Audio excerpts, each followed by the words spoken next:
And we were very fortunate because we thought initially we're going to try to take about 15% out of the number in the first 3 months. And we actually ended up taking 75% of missed bags out of interline process, for Hawaiian at least, in the first 3 months.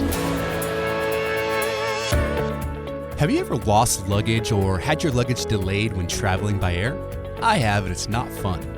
Well, my guest today definitely agrees having luggage issues isn't a good thing, and lucky for any of us that may travel through Hawaii, he actually did something about it. His name is David Acklin. Now, David works at Hawaiian Airlines and recently completed a project that focused on improving all aspects of what they call interline baggage. Now, on today's show, David and I explore this project in great detail. We talk about how they managed to get other airlines to join in on the improvement efforts, as well as how finding countermeasures to the problem was actually the easiest part of the whole thing. Well, show notes for this episode, which will include links to everything David and I discussed, can be found over at gembapodcast.com. Just look for episode 201. You can also check out Gemba Academy's Lean Learning System over at gembaacademy.com with a fully functional trial. Now, let's get to the show. All right, David. Well, welcome to the show. How's it going? It's going great, Ron. Thanks for having me on. Yeah. All right. Well, thank you. So it's we were talking before we hit record that you're in Hawaii and I'm in Texas, and it's a nice 10 a.m. for me, but it's 6 a.m. for you. So thanks for coming on so early. Have you had some coffee? Yes, I am. I'm well caffeinated and ready to go. Good. All right. Well, thanks again for coming on. And I'm excited to have you on. We've talked about this for some time when you were going through all of the training here at Gemba Academy, and really been fun getting to know you and watching you kind of make incredible improvements there at your company. So I guess, first of all, tell us a little bit about your background, David, maybe how you first came to learn about continuous improvement, and then definitely tell folks where you work now and what you're up to these days. Oh, certainly. So thanks for the introduction. Just a little bit of background then to get started. I actually came by way of my first Deming book. And that's sort of where it starts for me. And so a lot of my quotes we'll talk about are Deming-based. In graduate school, so over 20 years ago, really got introduced to continuous improvement and came at it more from an engineering management or engineering perspective, but have gradually moved over fully to CI, where I now am at Hawaiian Airlines, a Lean Six Sigma black belt, and I'm assigned to airport operations. So I get to spend all my days down with the aircraft and the teams, or at the gates working with the guests, our passengers, and absolutely love the job. Now, talk a little bit about the program there at Hawaiian Airlines. Maybe how long have you guys been practicing continuous improvement, and maybe just generally speaking, how do you think it's going? It's actually going very well. We've been able to get quite a good deal of recognition with both our senior leadership and board of directors recent. And to give you a little context to your question, we've been a department for about 3 years now, and it started out with 2 black belts that worked in specific departments. So although we're a centralized model, we're decentralized in the sense of a belt is assigned to a department. So it started out with someone assigned to maintenance and engineering and someone to the commercial area.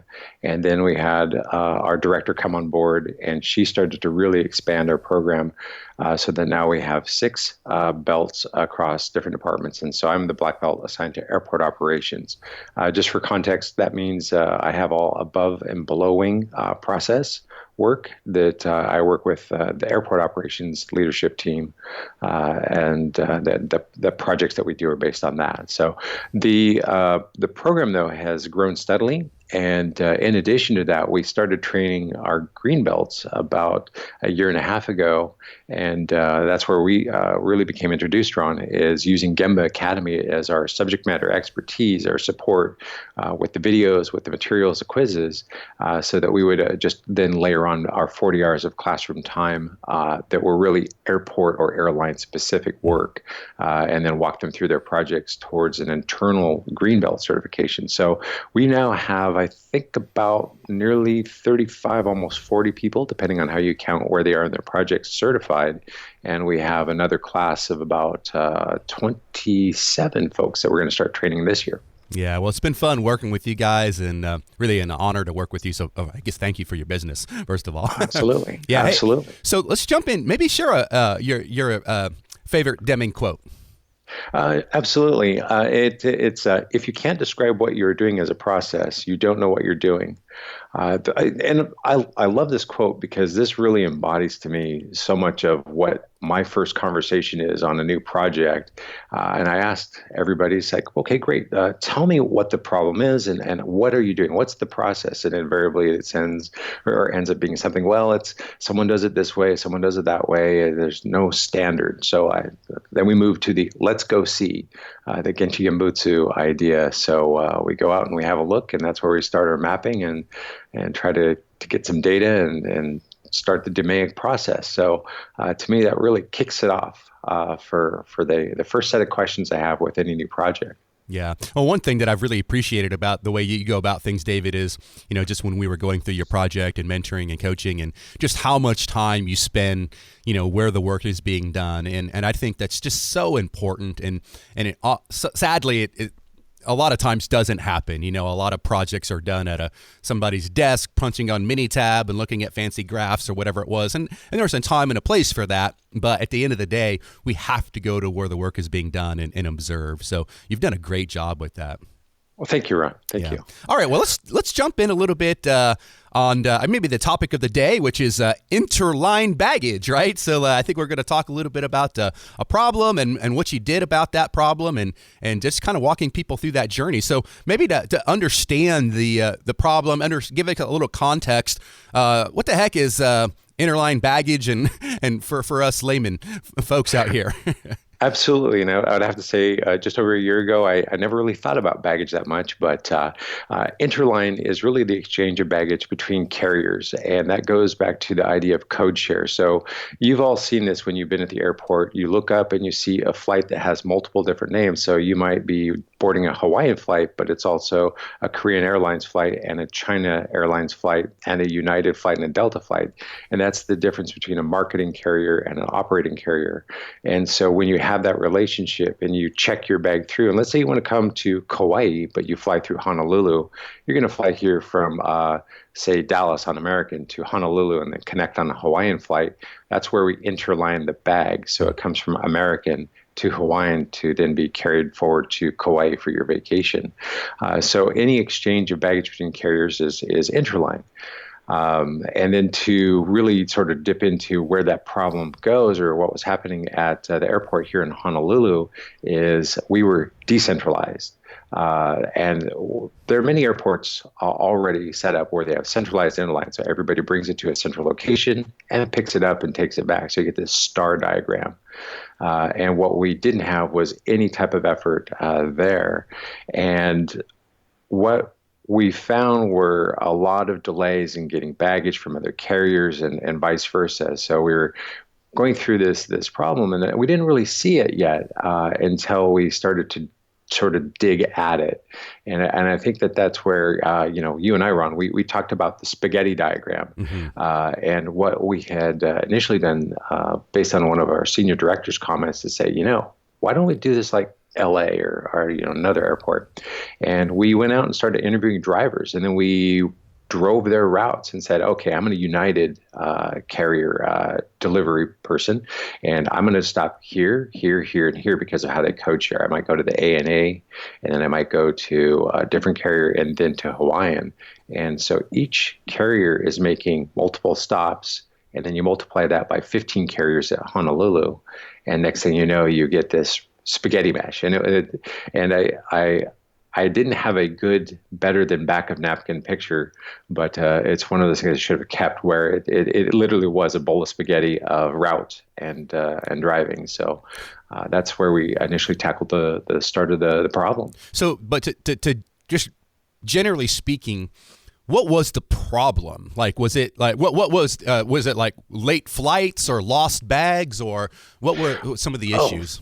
Yeah. When the the bag and the passenger obviously traveling separately, but the passenger is self-directed. We always sort of say they can run from this gate to that gate if the flight's late Yeah. or behind. But the bags, what we did when we also were interviewing is we were observing and recording and looking for our bags. They were getting aggregated. So any airport's large, and you might see a carrier that's way down here, and they're going to say, you know what, I've only got 2 bags for Hawaii. I'm going to wait. I'm gonna wait till I get a cart full, and I'm gonna make it worth my trip. And then they drive down. Well, that's 45 minutes, an hour later, and they may have already missed their connecting flight. So when you get these close connections, like 90 minutes for domestic, and so we don't really get a chance to get it, sort it, scan it, and bring it in our system through our bag room and get it on the right flight. So the bag gets late, and that's the issue. I mean, we all have missed a bag at one point, and what we're trying to do is obviously avoid that. So we want to get the right bags on the right flights, and what we're finding from that spaghetti diagram and from interviews was that where people they weren't getting their bags over, and they were just aggregating and sort of turning into a bulk process, if you will. Okay, so you spent quite a bit of time. And I already know some of this stuff, so I'm just kind of asking questions for the listener because they weren't part of our coaching calls. But so you spent quite a bit of time understanding the current state and really deeply understanding the problem, I would say. And then obviously this wasn't just the Hawaiian Airlines activity, right? I mean, you needed other folks to be involved, namely other airlines who may or may not be as interested or, well, I don't know, experience, whatever the word is, with continuous improvement. So what did you do? Like, how did you approach that? How did you convince other airlines to kind of be part of this improvement effort? Yeah, absolutely. It's a great question. And we started with data. And we traditionally, so I have to take a step back and go back forward to answer the question, is we, from our missed bag reports, we do a lot of reporting to the DOT based on that. And we were aggregating it by airline and then by station. So we just basically would say our station had this much of a number, but we weren't really breaking it down by type. So, but we had all of it. We just had never mined it. And that was a lot of your help and also from the classes and the work on stats, is working with our baggage expert to really say, okay, show me everything that comes from our big 3 carriers, our other regional carriers, our international carriers, and we broke it down exactly by airline, but then also by flight, by time of day, and said, look, here's where we see the problem, guys. And because it's a code share, it's your guest, even though they're ending our trip, their trip on us, it's still a Delta ticket or Japan Airlines ticket. So the guest is coming back to you, often angry and complaining. So here's the data. Here are the number of bags. Here are the problem flights. Here's the time of day we see that you fall behind. And we were able to really paint a very accurate, hyper accurate picture of where the gaps are and what we need to do. And we actually were able to get almost everybody on board. And that's the beauty of any airport committee, is you only need a majority to make a vote. And that's where we got them to say, okay, we're voting. We're going to support centralized interline. And then we just had to shop for it. And then we found an old belt that had fallen in disrepair. We repaired it. And we said, there's the central location. It's in the middle of the airport. And so that's how we started our operation to kick it off with the airlines. But data won the day. Yeah. So talk about those early conversations, though. So you had this data. Did you talk to the other airlines individually, or was it like brought, 6 of them, representatives from different airlines into a room and kind of presented it at once? How did you do that? Well, that's where we sort of dip into our nemawashi. So we went around the tree and we went to each airline and we knew who the more influential airlines based on the total traffic at Honolulu. So we went to them and sat with them individually one by one and walked them through the process and walked them through our understanding of their process, their bag room, just to say, would you be in favor? Does this make sense? So that we got to the airline committee, we already knew who was going to stand up and speak up and say, this is a great idea. We knew we had the votes. I mean, it almost sounds like a story out of Washington, right? Yeah. Where we said, okay, great. We know we're going to get the votes. And then we knew who our problem carrier would be. There was really one that was resistant, and we continued to work on them and they've finally come along months later, but it really was. It was politicking and vote getting at the most base level of meeting with operations people and even our union leadership as well to help get them on board. I don't want to be too nosy, and obviously don't want you to name any names, but can you share anything about the group that was resistant, and maybe why were they resistant initially? Was it just fear of the unknown, or I don't know, like, because I think that's a real situation that many practitioners deal with, right? They find people who are resistant.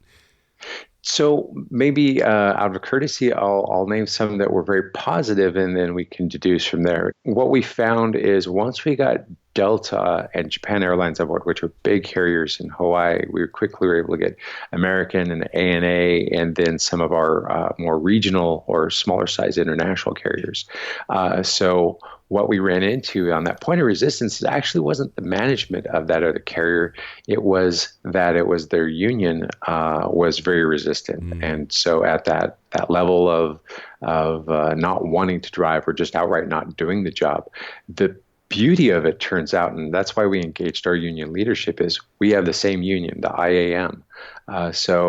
And the shop stewards and shop leadership or the lodge leadership are some of the same people. So when it got down to it and said, oh, we really need to press this, guys, we really need to work on this, we were able to go through the union to assist and support the process. And by then we'd gotten the union on board at Hawaiian to help us out, because the first concern when we went through change management with the union was they were going to lose work. I said, actually, no, we actually increased headcount. And that was part of also our selling pitch to the airlines is a centralized interline belt is not staffed. So we said, you know what, Hawaiian is going to staff it. We're going to add some headcount. We're going to have agents down there from this timeline, and we'll watch the bags. And that was partly due to when it turns out we looked at all the data from everybody else, we also had the predominance of bags. So we're already there anyway. So for us to say we'll be the security, sort of the oversight was not a big step. Yeah.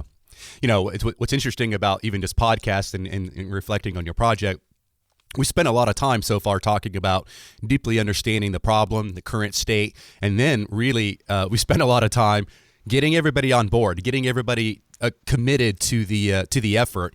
And, as we've talked about many, many times, David, that's the hardest part of any improvement project. We all often joke that, fixing the problem is kind of the easy part. Yeah. Right. Yeah. Absolutely. The tools are easy, right? I mean, just go implement whatever, flow, pull, whatever it might be. That there's videos and whatnot, but getting folks on board and really understanding the problem, that's where I would say 99% of the folks out there trying that aren't succeeding, that's where they fall down. And I think that's where you excelled. No, thank you very much. I couldn't agree more. Our change management, it was critical. It was absolutely crucial working with the other airlines, but also internally. And, out of fairness, we do a good amount of reflection. So we were very much practiced with Kaizen Hansei. And in that, we did go to the frontline staff. We worked with a key group of our chiefs and leads, but it wasn't everyone. And it's really hard when your workforce is hundreds deep or even thousands deep to touch every person and convince them why or let them see why. And so we still had pockets of individual agent resistance who just didn't believe it was going to work and they wanted to change it or do something to it themselves. Mm-hmm. But it got down to to your point. We've talked about this. You get that core group excited, your champions, and then you get them assigned to the work that day, and then it works beautifully. And then you sort of bring in slowly some other people, at least at the agent level, to get indoctrinated on why it works and how the process works and stay to the standard. That was some of the other work we really had to focus on, is getting people trained and keeping them on standard and keeping them managed that way. Yeah. All right. So let's talk about, you got everybody on board, or, enough folks on board to make a go of it. What did you do? What were some of the countermeasures and how did you implement those? Sure. I had mentioned briefly the idea was to find a central location, and we did. We found an old belt that had been abandoned some time ago, and it was roughly central in the airport. we were able to get our leadership to commit to the cost of repairing it. So there was a little bit of a sales exercise there to pay for that. But once we got it up and running, we basically said, and to your point, the tools were quite easy. Hey, everybody, instead of going to individual carriers, just come here and drop the bags. Yeah. And while you're here dropping the bags for us or anybody else, pick up your bags. And to sweeten the deal a little bit for the countermeasure, or basically the work, is since we were already staffed, we'll take the bags coming from Hawaiian and, hey, Delta, United, American, we're going to put them on your cart for you.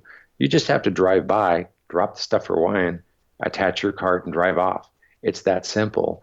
And so that was really, at that point, that countermeasure of getting people involved. And once we did that, once the drivers figured out it was going to be that simple, then we had a really rapid adoption.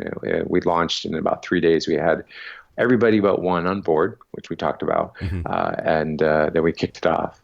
And the tools, they were remarkably unsophisticated. So it was just come here, do this, do that. And bags are not that complex.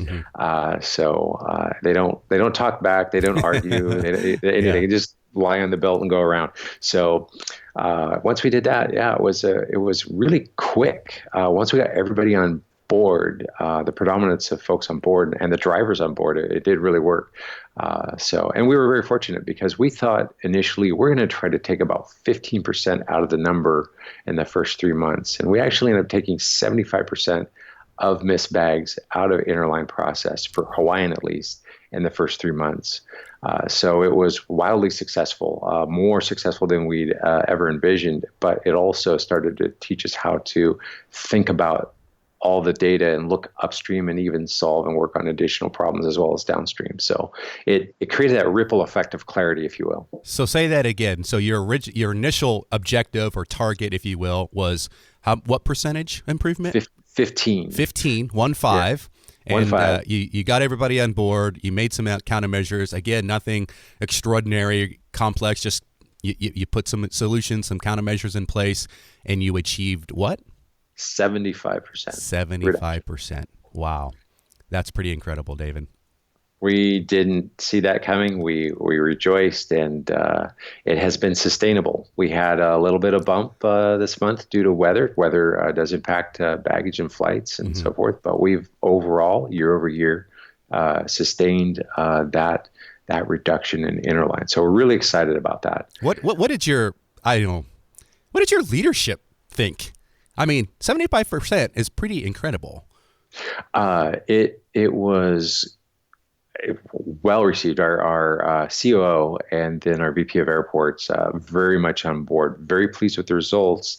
And of course, it's interesting. Like any good leader, it's like, wow, you did that for this. Now, can you do the same thing for that? So we instantly got other projects to work on, and with the same idea. And so we're chipping away at a more comprehensive baggage program, if you will, which includes redoing how we scan and move bags for connecting Hawaiian flights and from Hawaiian to Hawaiian and so forth. So they were absolutely instantly on board and went right to the next project. So we got to bathe in the glory for about 60 minutes and said, great, keep going. Yeah, now your only problem is you're going to do some improvement and you'll improve it by 50%, which is incredible. And they're going to be like, 50? That's it, really? David? That's it? Yeah. Yeah. Very good. Hey, so last question as it relates to this project. If you could go back to the very beginning of the project and maybe kind of that time machine question that I've asked before, and kind of talk to yourself, give yourself some advice before you started that project, knowing what you know now, would you do anything different? Oh, absolutely. And it's, again, change management. The tools, like you said, they were very simple, not hard, but the change management, and I would have done it for the internal, for the Hawaiian employees, the agents. And we have briefings with every shift, and it's very hard to cover all briefings at all places for one or two people. So I think what I would have done is taken our champions, if you will, the initial group, and said, okay, we need to be at every single briefing every day for a couple of weeks and just really drill in. Here's the process. Here's why we're doing this. Here's the cost that, it averts. I mean, if we talk to them about that, and maybe we can make it more identifiable to them. If you do this, happier guests, save money. Those are important things. But if you do this, your workload also goes down. That's the one thing I don't think they quite got. It made their work easier. It made it less. And we actually added headcount. So I would have done that. I would have been from the 4:30 a.m. right on through to the last briefing of the day. In the evening, we would have had someone there at every one. And that's where I think we missed because we relied on that champion group to try to cover those, but we didn't stand there to make sure the message was thoroughly received repeatedly. And so that's what I do different. Fantastic. Well, great job again, David. Super proud of you and how hard you worked on that. And it's sure fun to work right alongside with you. So let's go ahead and jump into the reflection section. David, I got a few questions I want to run past you. So sure. This first one is just more of a general question. When you think of the word kind of continuous improvement leadership, just those just continuous improvement leadership, what does that mean to you? For me, and I guess how we practice it at Hawaiian too, it's really mindset. If I could take those words and transform that into something, I'd say it's the mindset. It's the idea of Kaizen, right? Where that's more of a mindset rather than Kairo, the physical improvements. It's the idea that you change your mind, that you're open to as CI leadership, or just the idea of being a leader in CI, open to new ideas and taking the emotion out of it and being able to set aside the baggage of or the dogma of some of our things that we have and say, okay, let's try it. Let's have a look. Let's go see together. And I think that's a good leader in CI is someone who's willing to go to the shop floor, ask the questions of the people who really know, and be open to change and be open to something that they've long held as dear and logical as being absolutely irrational in some cases. So that willingness to flip and be open. Mm-hmm. Have you had the opportunity, David, to kind of practice some of this continuous improvement thinking, like at home, in your personal life, anything like that?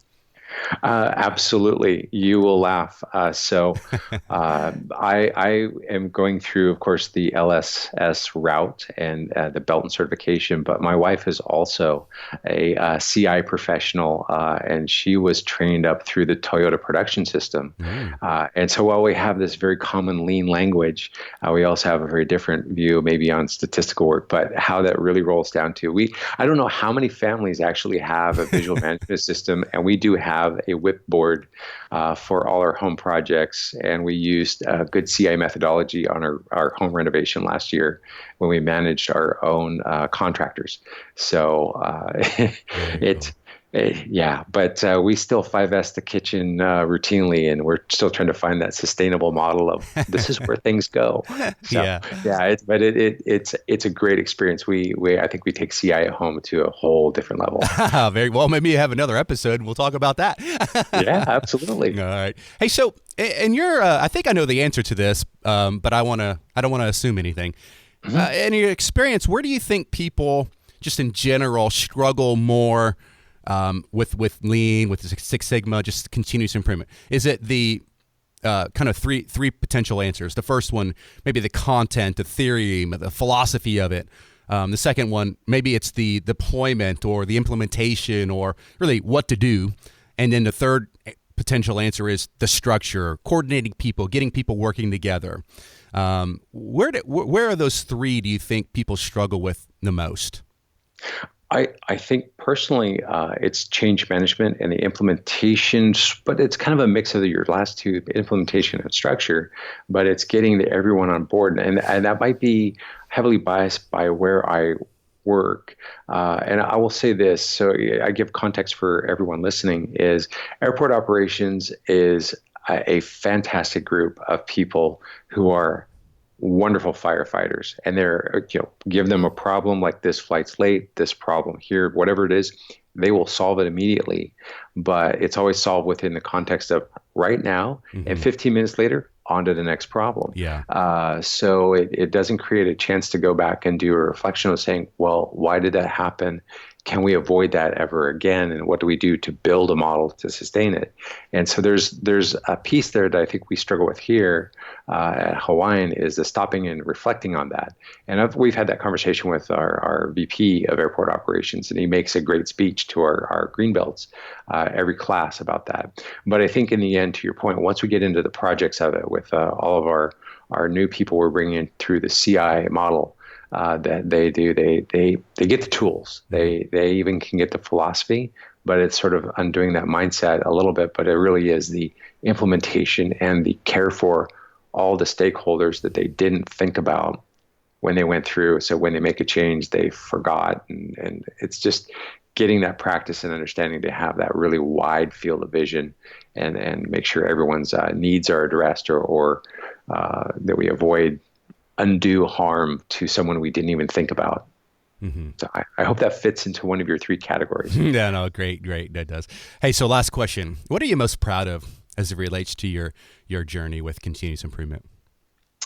The thing that I am probably most proud of, and it maybe relates to a project like this, is I was able to work with three other folks that were going through their greenbelt at the time, as well as some other members who now have said, you know what, this is great, I want to join that. And to see them develop and go from, like I said, the great firefighters to now someone who can stop and pause and really reflect. And there's one individual that has done really well, is Randy Medina on our team, who has now been able to use some of this data and go back to our consortium, if you will, A4A. It's a group of airlines, and say, this is an issue. Interline's an issue. So when we talk to the DOT, which he just did last week, we talk with data.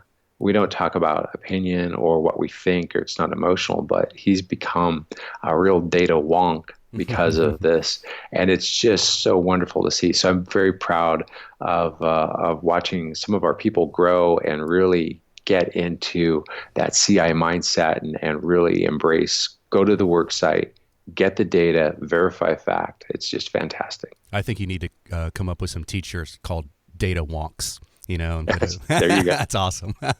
Very good, David. Well, hey, thanks for coming on and sharing your story. Really, really honored that you did that, David. And again, it was awesome to work with you and look forward to staying in touch.